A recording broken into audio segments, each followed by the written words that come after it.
Hello வணக்கம், இது உங்கள் சிவி ஜோன். எல்லாரும் எப்படி இருக்கீங்க? இன்னைக்கு பார்த்தீங்கன்னா தரமான சூப்பரான 6வது வாரத்தோட 2வது நாள் மதிய ஓட்டு நிலவரத்தை தான் பார்க்க போகிறீங்க. அதுக்கு முன்னாடி பார்க்குற எல்லாரும் நம்மளோட சேனலை சப்ஸ்கிரைப் பண்ணிட்டு பாருங்கள்.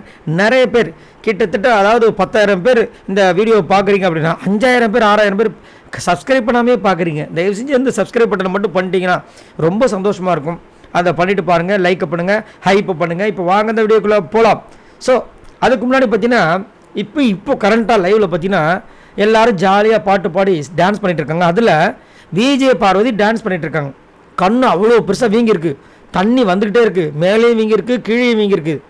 ஒரு கம்ப்ளைண்ட் பண்ணல, அது பாட்டுக்க டான்ஸ் பண்ணிகிட்டு இருக்காங்க. இதை தான் நான் சொல்கிறேன்.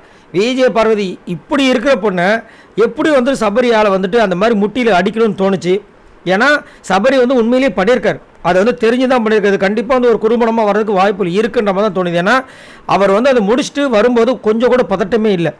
தப்பு பண்ணியிருந்தால் பதட்டம் வந்துருக்கும். ஐயோ இந்த மாதிரி ஆயிடுச்சு, தெரியாமல் ஆயிடுச்சுன்னு சாரி கேட்டிருப்பார். கேமில் நடந்துச்சு, கேமரா நான் சாரிலாம் கேட்க மாட்டேன் அப்படின்னாரு. ஸோ எப்படா வரும் இந்த மாதிரி பண்ணலான்னு சொல்லிட்டு தான் பண்ணியிருக்கேன். அதை தான் சாண்ட்ராவும் சொல்லியிருந்தாங்க. ஸோ உங்களுக்கு சபரி பண்ண விஷயங்கள் எப்படி இருக்குன்றத சொல்லுங்கள். இப்போ டான்ஸ் பண்ணிகிட்டு இருக்காங்க. இந்த பொண்ணையோட இந்த மாதிரி காயப்படுத்த தோணுச்சு உங்களுக்கு? இது வரைக்கும் யாருமே வந்துட்டு பரவாயில்லையா, எப்படி இருக்குது இந்த பொண்ணை போய் நீங்கள் இப்படி பண்ணீங்க, சபரியும் கேட்கல, யாரையும் கேட்கல. இதே ரம்யா ஜோக்கோ கன்னிக்கோ நடந்திருந்தால் அந்த மாதிரி விட்டுருப்பாங்களா?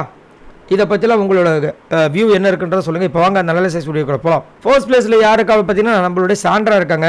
இவங்க எவ்வளோ ஓட்ஸ் வாங்கியிருக்காங்க அப்படி பார்த்தீங்கன்னா 38,815 ஓட்ஸ் வாங்கியிருக்காங்க. ஓட்டிங் பர்சன்டேஜ் பார்த்தீங்கன்னா 18.72. ஸோ சாண்ட்ரா காலையில் ரொம்ப ஃபீல் பண்ணாங்க, நேற்று பயங்கரமாக ஃபீல் பண்ணாங்க. ஏன்னா கனி பண்ணுற விஷயங்கள் அப்படியே வந்துட்டு சபரியை வந்து எப்படியாவது கேப்டன் ஆக்கிறோன்ற விஷயங்கள் அவங்களுக்கு புரிய ஆரம்பிச்சிருச்சு. அதனால் கொஞ்சம் கொஞ்சமாக நழுவி வந்து சூப்பராக விஜய் பார்வதி கூட கோர்த்து நாமினேஷனில் கனியை சூப்பராக கொண்டு வந்தாங்க, சுபிஷாவத்துக்கு உள்ளே போட்டாங்க. ஏன்னா இவங்களாம் வந்துட்டு கொஞ்சம் ஒட்டுணி மாதிரி அங்கங்கே வந்துட்டு ஒரு சில விஷயங்கள்லாம் பண்ணிகிட்டு இருப்பாங்க. அதே மாதிரி இன்றைக்கி காலையில் அழகாக சபரியை பற்றி சொன்னாங்க. நேற்று சபரி வந்துட்டு விஜய் பார்வதி கூட வந்து அப்படி பேசினார். அது பேசுனது எதுக்காக? மக்களுக்கு பயந்து மனதார வந்து சாரி கேட்டானா பார்த்தீங்கன்னா கேட்கவே இல்லை அப்படின்ற மாதிரியும் விக்கல் விக்ரம் பற்றி சொன்னார். நான் வந்துட்டு அந்த சீக்ரெட் டாஸ்கில் வந்துட்டு ஏமாந்துட்டாரு அப்படின்னு சொல்லிட்டு எங்கள் அப்பா அம்மாலாம் என்ன நினைப்பாங்கன்னு சொல்கிறாரு. அந்த பொண்ணுக்கு கண்ணில் இப்படி அடிபட்டிருக்கு, அழுவுது, ஆனால் அதை பார்த்து சிரிக்கிறாரு. இது என்ன ஒரு கேரக்டர் அப்படின்ற மாதிரி சொன்னாங்க. ஸோ இந்த மாதிரி விஷயங்கள் பேசுறதுனால இவங்களுக்கு இவ்வளோ ஓட்டும் வருது. 2வது பிளேஸ் பார்த்தீங்கன்னா திவ்யா இருக்காங்க. இவங்க எவ்வளோ ஓட்ஸ் வாங்கியிருக்காங்க அப்படி பார்த்தீங்கன்னா 35,381 ஓட்ஸ் வாங்கியிருக்காங்க. ஓட்டிங் பர்சன்டேஜ் பார்த்தீங்கன்னா 17.07. கண்டிப்பாக திவ்யா வந்து இப்போதைக்கு விஜய் பார்வதி சூப்பர் அப்படின்னு சொன்னாலும் கண்டிப்பாக அவங்களுக்குள்ள எல்லா விதமான வெஞ்சன்ஸும் இருக்க தான் செய்யுது. நேற்று நைட்டு கூட பேசிகிட்டு இருக்காங்க, நீ கூட தான் இப்போ உங்களுக்கு வந்துட்டு எவ்வளோ கஷ்டமாக இருக்குது, ஆனால் நான் வந்தப்போ இதை தானே சொன்னேன், குரூப்பிசம் இருக்குன்னு சொன்னேன், யாராவது கேட்டிங்களா, நல்லா அனுபவிங்க அப்படின்னாங்க. அதுக்கப்புறம் விஜய் பார்வதிக்கு அது புரிஞ்சு என்ன பண்ணாங்க, ஃபஸ்ட்டு நீங்கள் வந்தவொடனே நாங்கள் கேட்க மாட்டோம், ஏன்னா நீங்கள் புதுசாக வந்தீங்கன்னு சொல்லிட்டு சமாளித்தாங்க. அதே மாதிரி எப்படா சான்ஸ் கிடைக்கும்னு சொல்லிட்டு இந்த திவ்யாவும் இருக்காங்க. அதே மாதிரி ஸ்போர்ட்ஸ்மேன்ஷிப் பற்றி சொன்னாங்க. இந்த பிக் பாஸ்க்கு ஒரு டெக்கோரம் இருக்குது, டிக்னிட்டி இருக்குதுன்னு சொன்னாங்க. ஆனால் நேற்று ஒரு தலை டாஸ்க்குன்னு ஒரு பவர்ஃபுல்லான ஒரு டாஸ்க் கொடுத்துருக்காங்க. அதில் வந்துட்டு ஐயோ எனக்குலாம் கண்ணில் அடிபடிச்சு நான் என்ன பண்ணேன்னு சொல்லிட்டு டப்புன்னு வந்து வாக் அவுட் பண்ணிட்டாங்க. இது வந்துட்டு எப்படி இருந்துச்சுன்னா திவ்யாவும் இதுக்கு உடந்த அப்படின்ற மாதிரி இருந்துச்சு. ஏன்னா திவ்யா சாண்ட்ராவை கூட நம்பிடலாம், திவ்யாவை நம்பவே முடியாது. முதலேருந்தே வந்துட்டு விஜய் பார்வதி மேலே கானில் இருந்தவங்க. அது எப்படி திடீர்னு வந்து விஜய் பார்வதி சொன்ன உடனே வந்துட்டு இது மாதிரி மாறதுக்கு வாய்ப்புகள் இருக்கா? சான்ஸே கிடையாது. திவ்யா பற்றி என்ன நினைக்கிறீங்கன்றதை சொல்லுங்கள். 3வது பிளேஸ் பார்த்தீங்கன்னா விஜய் பார்வதி இருக்காங்க. இவங்க எவ்வளோ ஓட்ஸ் வாங்கியிருக்காங்க அப்படி பார்த்தீங்கன்னா 30,927 ஓட்ஸ் வாங்கியிருக்காங்க. ஓட்டிங் பர்சன்டேஜ் பார்த்தீங்கன்னா 14.92. Vijay Parvathi game as a கேமாக தான் பார்க்குறாங்க. சபரிக்கிட்ட நேற்றுலேருந்து கேட்குற கேள்வி ஒன்று தான், நீ அடித்ததே எனக்கு ஒன்றுமே பிரச்சனை இல்லை, இது கேமில் அடி விலை தான் செய்யும், அதை பற்றி நான் பேசவே விரும்பலை. என்னை லாஸ்ட்டாக இந்த அடிப்பட்டதுக்கு அப்புறமும் 5 வாட்டி தள்ளினால அது எதுக்கு? அவ்வளோதான். அதேமாதிரி நான் காலை ஒரே ஒரு வாட்டி வச்சதுக்காக டிஸ்குவாலிஃபை பண்ணுறீங்களே, இது எந்த விதத்தில் நியாயம்? அவங்க கேட்குற ஒரே இதுதான். ஏன்னா எல்லா கேம்லேயும் வந்து அதாவது அந்த கோர்ட்டுக்குள்ளே போகக்கூடாதுன்னு தான் சொல்லியிருக்காங்க. போனால் அவுட்டுன்னு சொல்லிட்டு பிக் பாஸே சொல்லலை. அப்படின்னும் போது டிஸ்குவாலிஃபைன்னு சொல்கிற ஜட்ஜை யார்? சரி, ஜட்ஜை தாண்டி அங்கே பக்கம் விக்கல் சுக்கிரமாக அந்த மற்ற அந்த சொம்புங்களாம் சொன்னாங்களே, அதெல்லாம் என்ன அர்த்தம்? இதை வந்துட்டு எப்படி வந்து இந்த ஜட்ஜஸ் அப்ரூவ் பண்ணாங்க? இதுதான் அவங்களோட கேள்வி. இந்த கேள்விக்கு இது வரைக்கும் விடையே கிடைக்கல. கண்டிப்பாக எனக்கு தெரிஞ்சு விஜய் பார்வதிக்காக விஜய் சேதுபதி பேசுவார். இது வரைக்கும் பேசியிருக்க மாட்டார், ஆனால் இந்த வாரம் நடக்கும் அப்படின்றத எனக்கு தோணுது ஆணித்தனமாக. ஏன்னா அவர் வந்துட்டு எப்பயுமே பெண்களுக்கு வந்துட்டு கொஞ்சம் சப்போர்ட் பண்ணுவார். போன வாட்டி பார்த்தீங்கன்னா பாய்ஸ் வர்சஸ் கேர்ள்ஸில் வந்துட்டு வச்சு செஞ்சுருப்பார். அந்த சம்பவம் இந்த வாட்டி நடக்குன்ற மாதிரி தோணுது. உங்களுக்கு என்ன தோணுதுன்றதை சொல்லுங்கள். 4வது பிளேஸ் பார்த்தீங்கன்னா விக்ரம் இருக்கார். இவர் எவ்வளோ ஓட்ஸ் வாங்கியிருக்காரு அப்படி பார்த்தீங்கன்னா 28,715 ஓட்ஸ் வாங்கியிருக்காரு. ஓட்டிங் பர்சன்டேஜ் பார்த்தீங்கன்னா 13.75. இப்போ கூட அந்த ப்ரொமோட்டரில் வந்து செம்ம சண்டை, கமருதீன் வச்சு வெளுத்து வாங்குறாரு. என்ன சொன்னார்னா, கமருதீன் உன்னை வந்து நல்ல பண்பாக வளர்த்துருக்காங்கன்னு சொன்னார். அவ்வளோதான். வளர்ப்பை பற்றி பேசிட்டேன்னு சொல்லிட்டு டென்ஷன் ஆகிறாரு. ஏன் டென்ஷன் ஆகிறார் அப்படின்னா, இவர் ஒரு வலையை பின்னுறாரு. சீசன் 4 ஆரியை பற்றி சம்யுக்தா வந்துட்டு என்ன வளர்ப்பு அப்படி சொல்லியிருப்பாங்க, அதனால் போட்டு கமல்ஹாசன் கலாச்சிருப்பார்.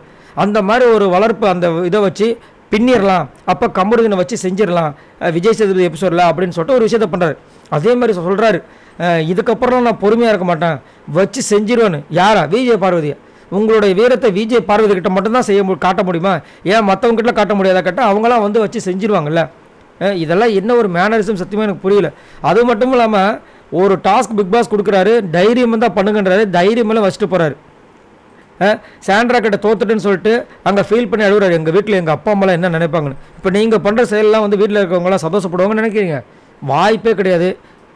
ஆக மொத்தத்தில் விஜய் பார்வதியோட அந்த சண்டையில் தான் அகைன் விக்ரமோட முகத்திலே கிழிஞ்சிருக்கு. 5வது பிளேஸ் பற்றி நான் திவாகர் இருக்கார். இவர் எவ்வளோ ஓட்ஸ் வாங்கியிருக்காரு அப்படி பார்த்தீங்கன்னா 16,667 ஓட்ஸ் வாங்கியிருக்காரு. ஓட்டிங் பர்சன்டேஜ் பார்த்தீங்கன்னா 8.04. திவாகர் வந்து ரீல்ஸ் பண்ணுறாரு எத்தனை பேர் யாரெல்லாம் சொன்னாங்களோ, கடைசியில் அவங்களும் வந்து திவாகர் கூட சேர்ந்து இன்றைக்கி ஃபுல்லாக ரீல்ஸ் தான். என்ன நடக்குதுன்ற மாதிரி இருந்துச்சு. வேறு வழி இல்லைங்க, அவர் எப்படி மாற போகிறது இல்லை, நாங்களாவது அவர் கூட மாறிக்கிறோன்ற மாதிரி பண்ணிட்டு இருந்தாங்க.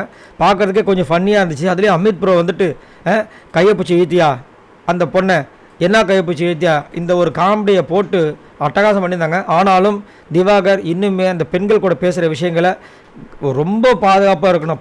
பாதுகாப்பு இல்லை, ரொம்ப வந்துட்டு திங்க் பண்ணி பேசணும். ரொம்ப மட்டமான ஒரு விஷயத்த பண்ணிகிட்ருக்காரு.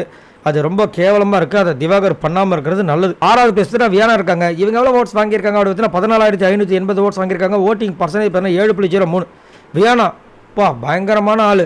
நல்லா எங்கெங்கே ஏற்றி விடணுமோ ஏற்றி விடுற வேலையெல்லாம் பண்ணிகிட்ருக்காங்க. சைலண்ட்டாக அப்படியே வந்துட்டு ஒரு விஷ பாட்டில் மாதிரி உருவாகிட்டு இருக்காங்க. அந்த மாதிரி தோணுது. உங்களுக்கு என்ன தோணுது அப்படின்னு சொல்லுங்கள். அது மட்டும் இல்லாமல் சபரியை நான் வந்து கம்ப்ளைண்ட் பண்ண போகிறேன், ரம்யா வந்து சொல்லணுன்னே கம்ப்ளைண்ட் பண்ணு, நான்லாம் அந்த இடத்த விட்டு போக முடியாதுன்னு சொல்லிட்டு அந்த ரம்யாவே லைட்டாக அப்படி ஊசி பூத்து விட்ட மாதிரி இருந்துச்சு. உங்களுக்கு என்ன தோணுது வியானா பற்றின்றதை சொல்லுங்கள். இவங்க விஷபாட்டில் வரதுக்கு வாய்ப்பு இருக்கா?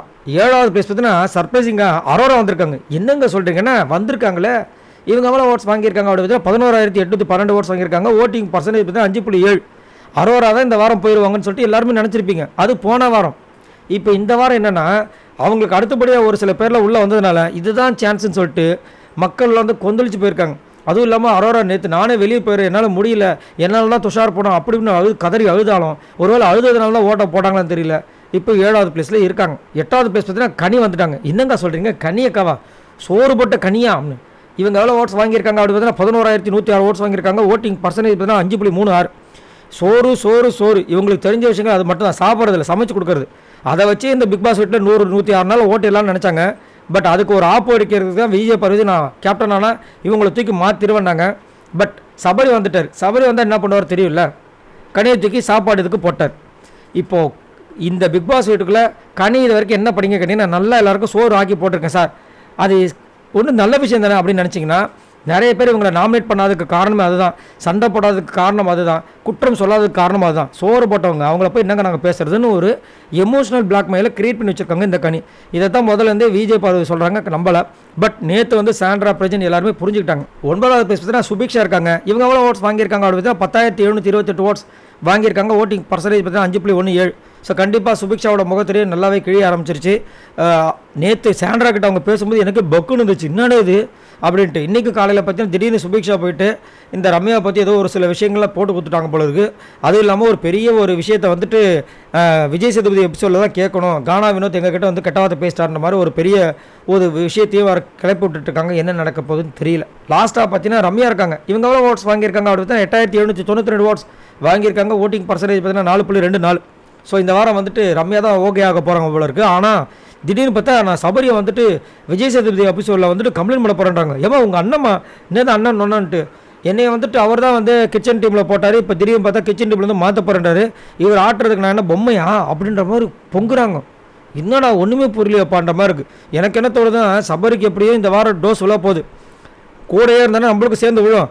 அதுக்கு பதில் நம்ம சண்டை போட்டு பிரிஞ்செல்லாம் நினச்சி ஏதோ ஒரு விஷயம் பண்ணுறாங்களான்னு தெரியல. உங்களுக்கு என்ன தோணுதுன்னு சொல்லுங்கள். சரி, இவங்களாம் மொத்தமாக வாங்கின ஓட்ஸ் இது வரைக்கும் பார்த்தீங்கன்னா 2,07,323 ஓட்ஸ் வாங்கியிருக்காங்க.